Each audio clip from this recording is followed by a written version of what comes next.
This just in, actor Chadwick Boseman has died. He was just 43 years old. Everybody is the hero in their own story.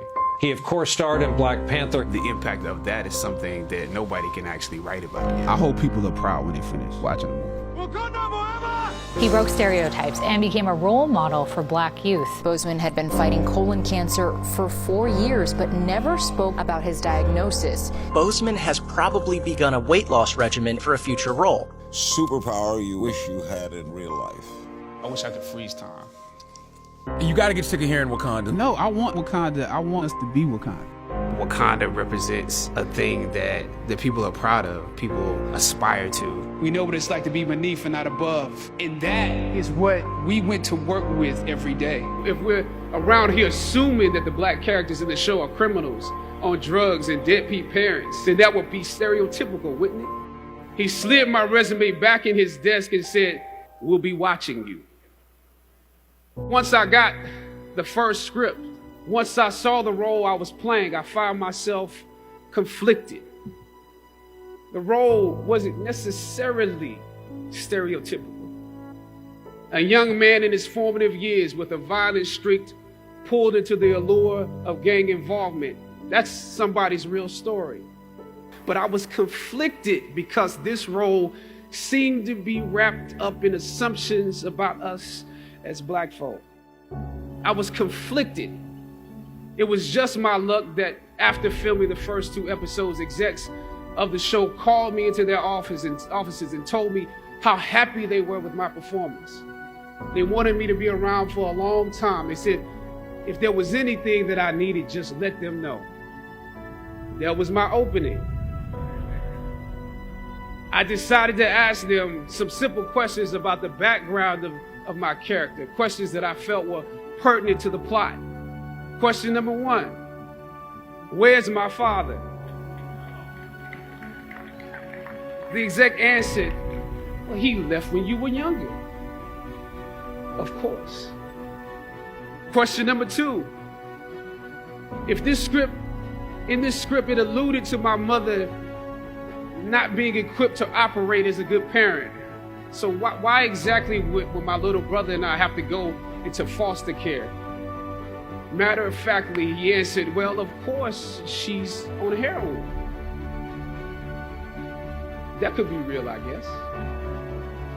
But I didn't want to assume that's what it was. If we're around here assuming that the black characters in the show are criminals on drugs and deadbeat parents, then that would probably be stereotypical, wouldn't it? That word stereotypical lingered.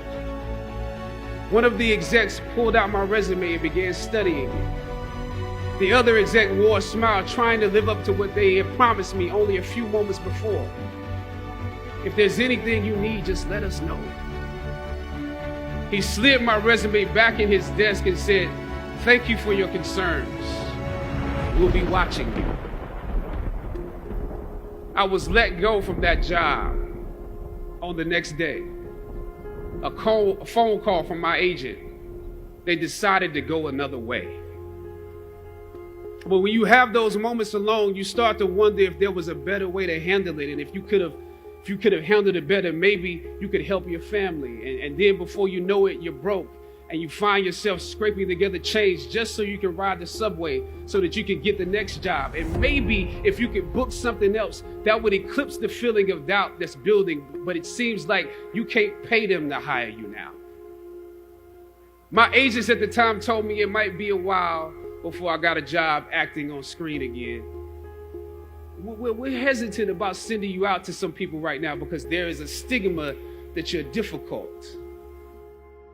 We all know what it's like to be told that there is not a place for you to be featured, yet you are young, gifted, and black.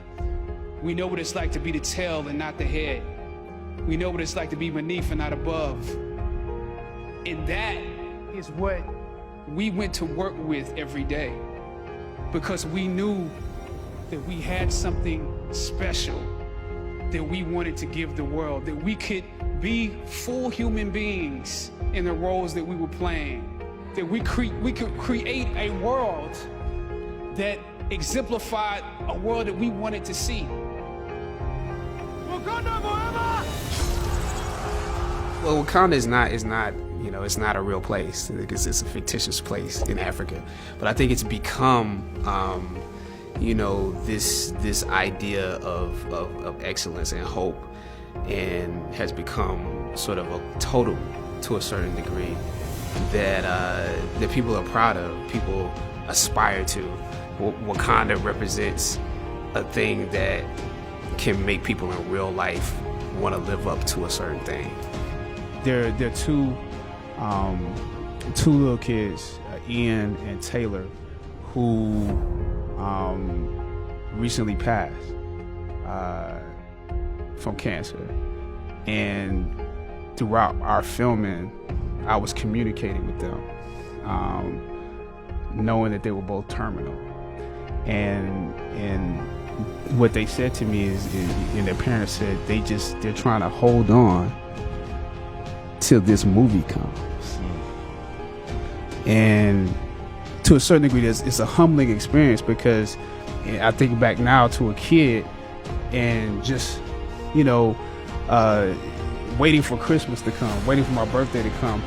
I did live life waiting for those moments. And so it put me back in the mind of being a kid. And when I found out that they,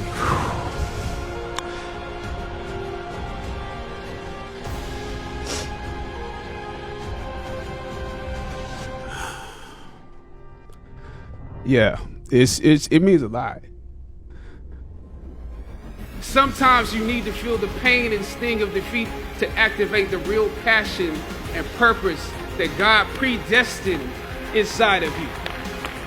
Purpose crosses disciplines. Purpose is an essential element of you. It is the reason you are on the planet at this particular time in history. Your very existence is wrapped up in the things you are here to fulfill. Whatever you choose for a career path, remember the struggles along the way are only meant to shape you for your purpose.